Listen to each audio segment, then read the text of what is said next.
Well, we begin this Sunday in South Carolina with a ruling by the state Supreme Court when it comes to South Carolina's law on abortions. A 6-week abortion ban upheld by the High Court.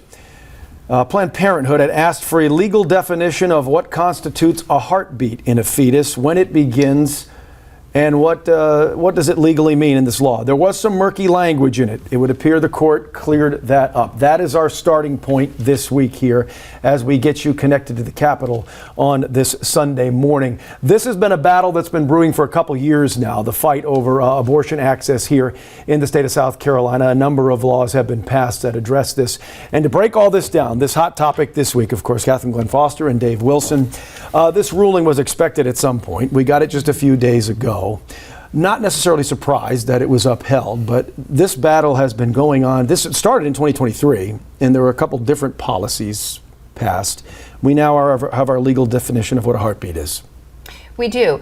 And as you pointed out, it was a medically murky definition, but the court has stepped in and said that despite the murkiness, the vagueness, that it did clearly reflect the legislature's intent to try to clear up when that heartbeat begins and when abortion should be allowed in the state of South Carolina. So we do have a statement from Governor Henry McMaster about this, Marcus, if we can show that real quick. This was issued just right after that ruling was released. Today's ruling, another clear and decisive victory, says the governor, that will ensure the lives of countless unborn children remain protected and that South Carolina continues to lead the charge in defending the sanctity of life. We had a statement on the other side of the coin, though. This from the ACLU here in South Carolina. This is from Jace Woodrum, the executive director, saying until South Carolina ends its pattern of blatant gerrymandering, allowed and regressive minority, we'll continue to steer our politics via primary elections, resulting in continued erosion of our reproductive freedom. So that comment maybe less about the ruling and more about the political construct here in the state of South Carolina. And it is the political construct that you have to take a look at. To Catherine's point, when you go back and you took a look at legislative intent, they went back and they read and they looked at what was said by members of the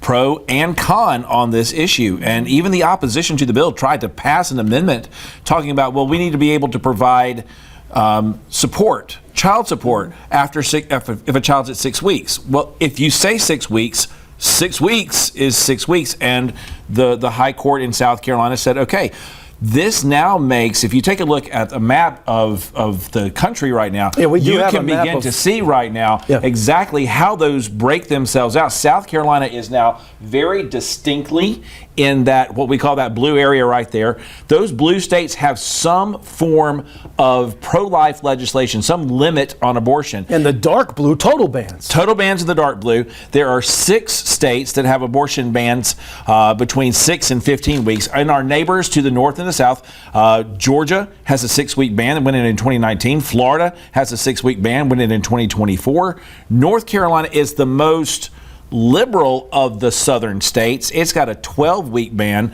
and so that makes it one of the longer lasting when it comes to gestation and whether or not a person can have an abortion at that point in time. True, although when you look worldwide, a 12-week ban is pretty typical. You look at Europe, Western Europe, for example, 12-week would be standard outside of France now. And so it actually falls right in line with what we would expect to see. Now, that 6-week argument, we were talking about the legislative history, and Planned Parenthood themselves used that term, 6-week ban. Did.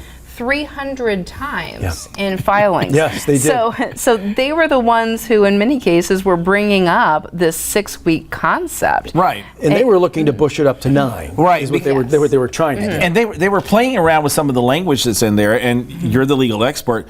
Commas and ors and exactly where they're placed. World of difference. They had a phrase in there when a cardiac signal can be heard, and then it kind of gives a modifier of that, and then goes back to saying, well, at that point in time, you can't have an abortion. And that's why lawyers do what lawyers do in trying to argue these points, to say, no, it needs to be a little bit further out. But the High Court in South Carolina said no. You kept saying 6 weeks, 6 weeks, 6 weeks. As it stands now, there are exceptions. Of course, if a mother's life is in danger, an abortion is perfectly legal. As is true nationwide. That's correct. Yes. Fetal anomalies also fall under that, and of course the terrible situation of rape or incest, up to 12 weeks. Exactly. In this particular law. Now, this ruling may have solidified the law a little bit, but the fight certainly isn't over, because we still have a lawsuit that was filed earlier this year by a group of OBGYNs saying that they're even reluctant to provide treatment to some women who come in because they don't know if they're breaking the law or not, and they don't want to go to jail. So that's another lawsuit that could force our lawmakers to go back to work again and maybe even tighten up the language. That's certainly true. As the opposition here said, justice did not prevail, according to them, and so we do expect to see this continue in the federal courts. As Planned Parenthood has pointed out, and the opposition here, there are questions for them about medical care, patient safety. Now, with that said, as you pointed out, there is across the board, anytime we're talking about life of the mother, significant health concerns for the mother, there is no legal question. Care can and must, according to standard of care, must be provided. No doctor is going to say no to that. I think the legislature, though, has done its part. I don't think they're going to touch this issue again. They're going to say the Supreme Court has spoken. 6 weeks is 6 weeks. Let's leave everything alone. We may have to ask the Attorney General Alan Wilson just quickly about this in our next segment. He's coming up talking about, keeping children safe online, and also his new effort with the North Carolina AG launched at the app WeChat out of China that's involved in some possible drug trades, money laundering, things of that nature. It is a pass-through that has been concern is that it has been used to launder money back and forth, and it's very opaque in the way that money moves, and they want to have that level opened up a lot more to be able to have that knowledge about what's going on, because you're trying to do what you can to stop the fentanyl drug trade and everything else that's going on there. Well, a lot to talk about there with the AG, who's becoming a regular here, almost weekly. Wonder why. I can't imagine why. We give him a chance to speak about a lot of important things, and there might be something coming up in 2026 too. Who knows? You may be seeing a lot of people coming through here on a Sunday morning in South Carolina. That's right. We're going to be right back.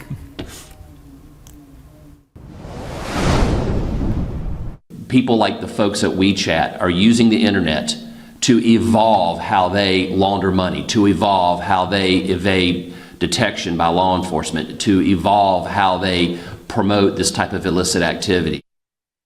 South Carolina Attorney General Alan Wilson teaming up with the AG from North Carolina to zero in on the Chinese messaging app WeChat. Millions of people in this country use it, but not everyone uses it for the right reasons. We're talking about drug trafficking, fentanyl, money laundering. We have brought the AG in to talk about that today. This is a significant issue. You heard that word, fentanyl. That is a big deal here, Attorney General Alan Wilson. Thank you again for joining us here on Connect to the Capitol. Let's talk WeChat.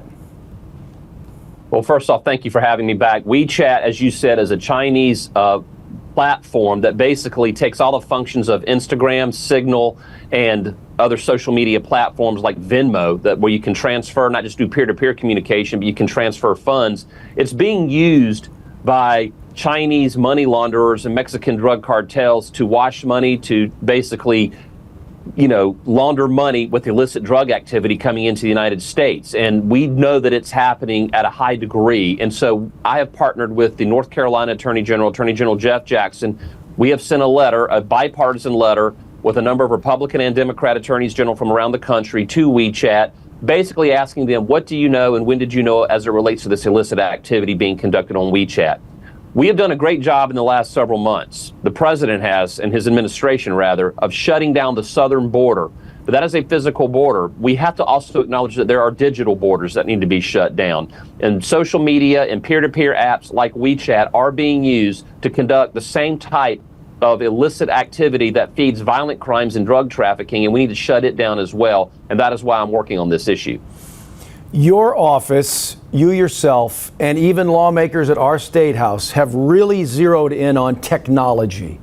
Things like this, like you said, the digital world. These aren't physical things, but even just in the past 2 weeks, some wins at the State House when it comes to AI and targeting people online, particularly child predators. This is all one big ball of wax here, this digital puzzle.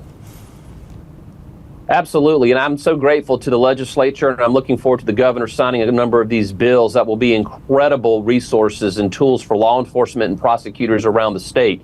First, the administrative subpoena bill, which will cut down the red tape and cut down the amount of time it takes to find child predators who are out there preying on children. It used to take anywhere from a week to a month to be able to get a subpoena signed off on by a court or through a bureaucratic process, and now we can do it in a turnaround in a day or two with this new administrative power. So we can go, we can find out the identities to people behind a screen name or a email address or even an IP address, and this just gets us to the starting line of an investigation. Another set of laws that the governor will sign that will help us is closing the loopholes on child predators who are exploiting children using artificial intelligence to basically morph innocent images of children, at a park playing in the grass, and use those images and morph them into that child engaged in some sexualized activity. It also will close the loophole for these predators to take multiple images of children and create artificial children who do not even exist but are indistinguishable from real children and show them in an exploitive role. This will allow us to go after those folks and prevent them from increasing the demand to child exploitation. Yeah, we've talked about this in recent weeks about the digital space, whether it is WeChat or any of the things you just talked about. It is the wild, wild west. It is something we've got to stay ahead of, evolving. No, 100%. Again, this is something we've been committed to doing. My office prosecutes and convicts anywhere from 200 to 300 people a year exploiting children on the internet, using the internet as a vehicle, whether it's using artificial intelligence, whether it's using social media platforms, peer-to-peer platforms. I have been personally involved in a number of sting operations and observed them up front, and what these people are doing is reprehensible, it's despicable, and the men and women out there in our task force patrolling the streets and neighborhoods of our digital community are heroes in my book, and that is why these laws are going to be incredible resources to help us combat child predatory behavior. Attorney General Alan Wilson, always appreciate you having here. Good talking to you as always, and we'll stay tuned on your progress on looking into WeChat as well. Thanks again, sir. Thank you.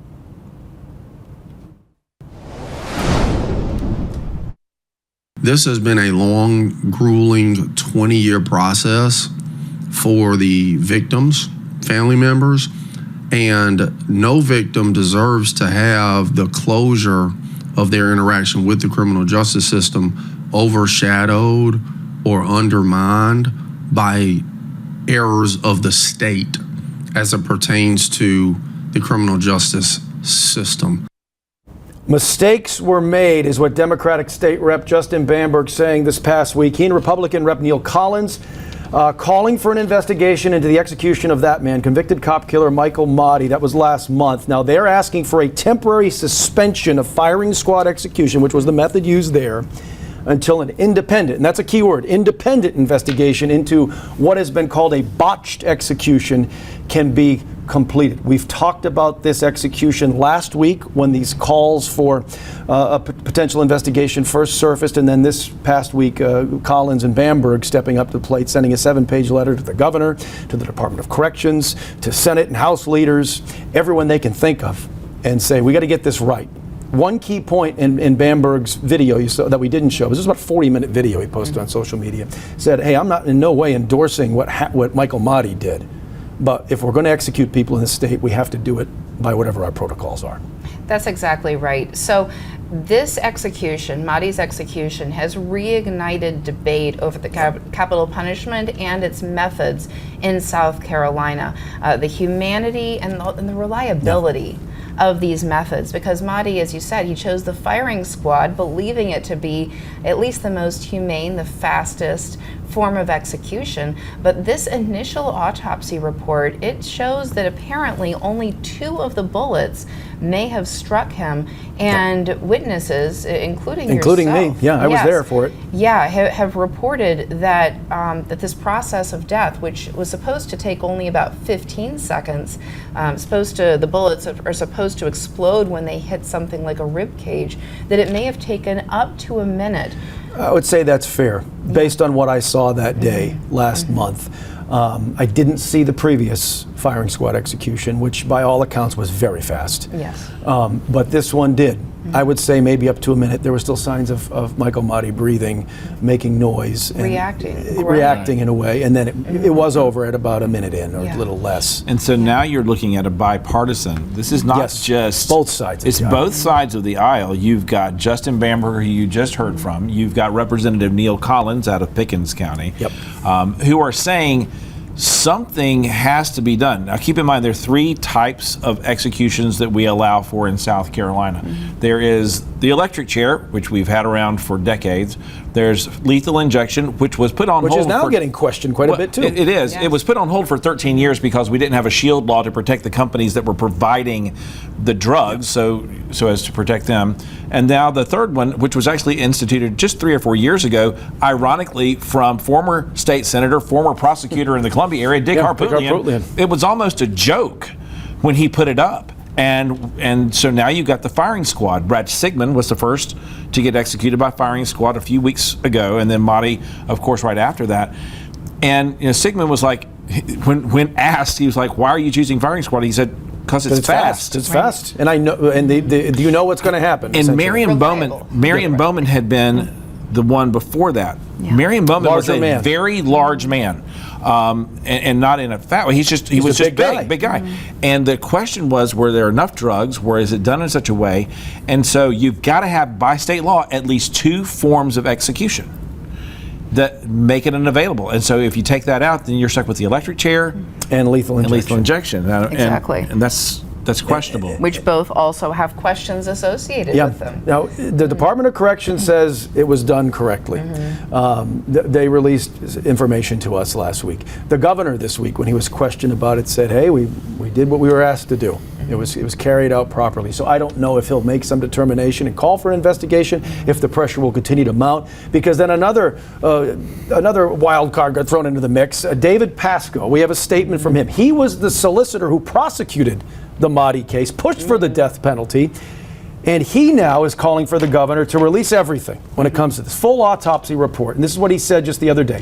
"As I said in my closing statement, his heart," and he's talking about Mahdi, "and mind are full of hate and malice. Now I see liberal trial attorneys in South Carolina complaining about the way we put this monster to death. I will fight them on this hill to make sure victims get justice from our legal system." He wants the curtain pulled back, though. Another part of that statement goes on to say that he wants the governor to release everything that's related to this execution so the public can see that all 3 bullets hit Mikal Mahdi's heart. And I think that's what we deserve as part of the public. We deserve to be able to see for ourselves what actually happened here. Did those 3 bullets strike his heart as they were supposed to, or were there problems where this wasn't reliable, it wasn't humane, it wasn't fast? Now, with that said, I would just also say that that really the solicitor should have a bit more intellectual curiosity here. We can all agree that Mahdi's actions were evil. I think no one's disputing that. No one is disputing that. But with that said, when he just dismisses someone, has he never watched Criminal Minds or anything? Like, we want to find out how someone gets to that point. And don't just dismiss it, but figure out, how did that little boy who was abandoned by the system, how did he get so far gone to the point where he would be a convicted cop killer? There's going to have to be some look into this. And I think you also have to take into account, let's just be honest, everything's starting to spin around 2026. David Pasco, he prosecuted this case. He's also just recently switched from the Democratic to the Republican Party. About a month or so ago. There's the possibility that somebody is not going to be running for Attorney General next time because he may be running for another office. So let's just be honest. He may have just been on this show, too. May have been. A few minutes ago. But when you understand all of that, that's like the calculus of all these things stacking up. And a statement coming out from Pasco, again, he was the prosecutor. He had the opinion on this. He led this charge against Mahdi and found Mahdi guilty of a crime that apparently by the state he committed. But there are issues that have to be addressed if we're going to continue what we're doing right now with executions in the state of South Carolina. How do the drugs work? Do they work on different sizes of people? Are the bullets there? Was everything done correctly? Those are questions that, to your point, Catherine, need to be answered. And we need to know with certainty that when we say we're going to be doing something, we're doing it. Yep. And before the men and women at the State House can deal with this, I think they have to have all the facts in front of them if they're going to change some things that are done by the law here. Yes. So another wait and see topic on Connect to the Capitol. So coming up next, there could be a political shift maybe in the U.S. Senate, South Carolina. I don't know. Someone wants to make it that way. We're going to talk about that when we come back.